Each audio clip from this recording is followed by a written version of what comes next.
E chegou a hora de nós conhecermos lugares diferentes e muitas curiosidades. Chegou a vez do quadro Dicas de Viagem.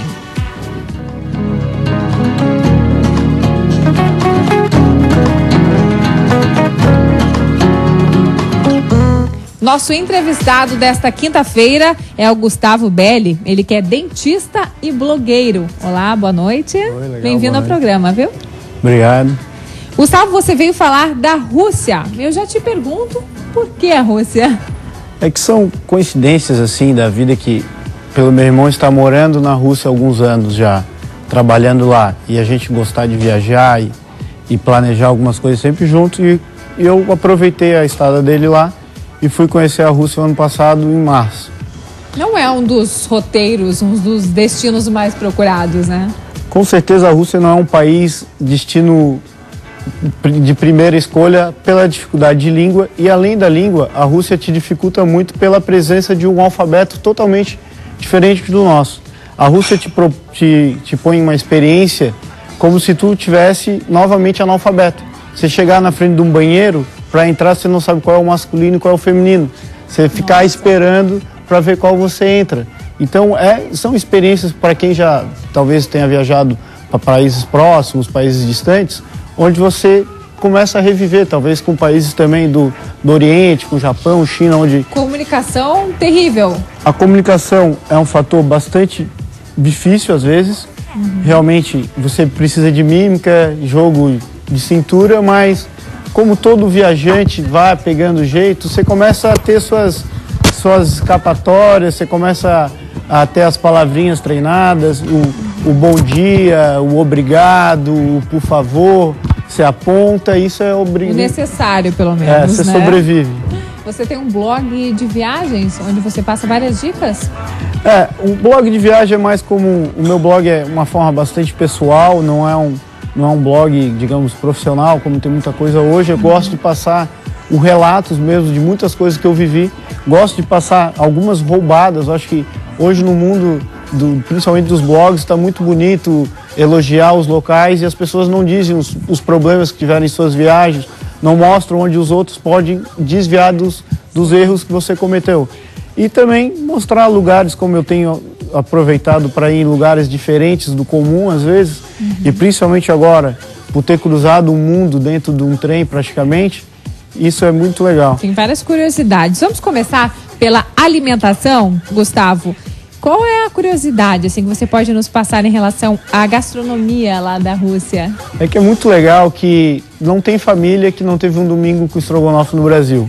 E o nosso estrogonofe é aquele arroz branquinho, é um estrogonofe com uma carne de primeira, geralmente é um prato que todos ficam com água na boca. Picadinha e o creme de leite. Exatamente.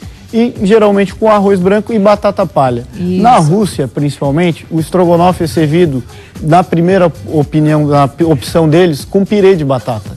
A batata é um produto, por causa do frio, que eles possam acumular o inverno longo que eles têm, que sobrevive legal. Então, durante o ano, eles vão usando a batata junto com o estrogonofe, que também é feito com estrogonofe com cunhaque, porque a carne, para ser guardada antigamente, ela é guardada em barris de cunhaque. Então ela ficava decantando, guardando no cunhaque muitos anos, e depois era feito dessa forma. O leite, o creme de leite que a gente usa comumente aqui no Brasil, lá o deles é um leite mais coalhado, é um produto um pouquinho mais salgado que o nosso, muito parecido com a coalhada que a gente tem aqui. Então ele é um prato com um sabor um pouco mais diferente.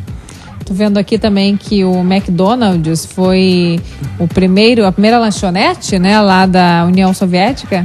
Coincidentemente, onde o meu irmão mora em Moscou hoje, é um boulevard muito grande, famoso, e existe um vídeo que o pessoal pode ver até no blog, que quando abriu esse primeiro McDonald's da Rússia, o pessoal ficava horas na fila para ter essa experiência capitalista pela primeira vez, que era quando, do princípio da invasão do mundo, digamos, ao mundo comunista. Tá, nós temos outras dicas aqui importantes para passar. Nosso tempo está reduzido, Gustavo. Vamos falar do clima. É muito frio mesmo? Você teve numa época que fez frio lá na Rússia? É que em 2012 eu tive a oportunidade, pela facilidade do meu irmão, de ir no inverno e no verão. E são cidades realmente que no inverno é inverno mesmo. Você Você fica na rua, é menos 10, menos 15. Você está atravessando a rua, é sol, daqui a pouco começa a nevar do nada, porque eles estão num extremo norte muito pesado. E essa experiência de frio e verão em Moscou, numa cidade que foi preparada para o inverno, é como eu falo assim, um turista que vier ao inverno de Florianópolis, ela não tem muita graça. Mas Moscou no verão também, como eu tive a oportunidade, as atrações não são tão belas. Até como está mostrando aí, os parques lá, apesar de estar com neve, as pessoas estão nos parques.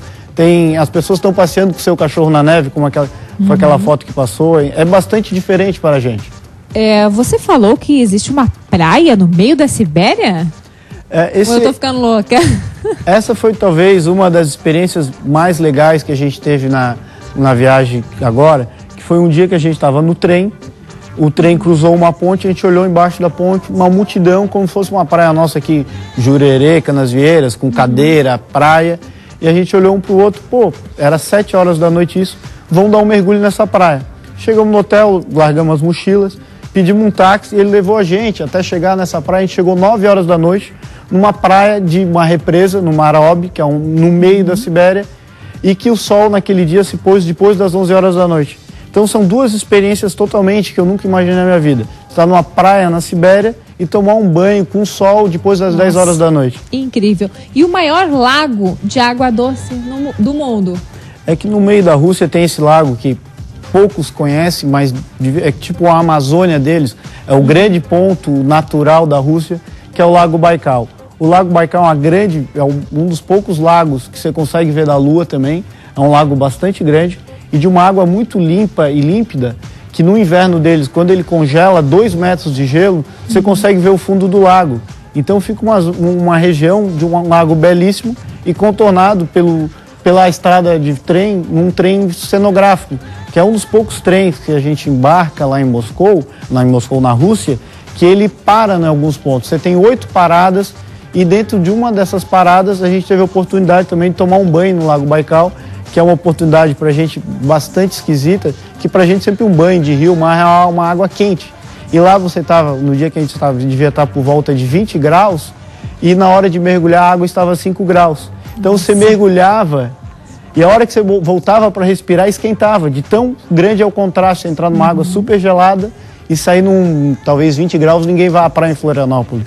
Todas essas experiências estão lá no seu blog? Tá todas relatadas, com algumas, bastante imagens, eu talvez escrever não é meu forte, mas fotografias, eu gosto de preencher as dicas com muitas fotos, tá todas lá. Só para a gente finalizar, Gustavo, quanto se gasta em média para viajar para a Rússia, por não ser um destino tão procurado? A Rússia você pode fazer, como praticamente todos os destinos do mundo hoje, da forma muito cara, porque realmente Moscou é uma das cidades dos bilionários, a cidade do extremo luxo, como você consegue fazer de uma forma legal, tem alguns hostels. A alimentação na Rússia é muito parecida hoje aqui com o Brasil. Talvez um almoço mais simples você gaste algo como 15, 20 reais. Lá você gastaria também 600 rublos, alguma coisa assim, que cada R$1 dá por volta de 17 a 20 rublos. Então também tem a conversão para a moeda deles.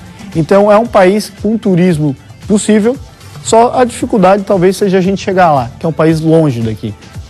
Ok, muito obrigada, viu, pela tua participação, pelas dicas aqui no quadro Dicas de Viagem. Valeu, obrigado. Obrigada, Gustavo Belli.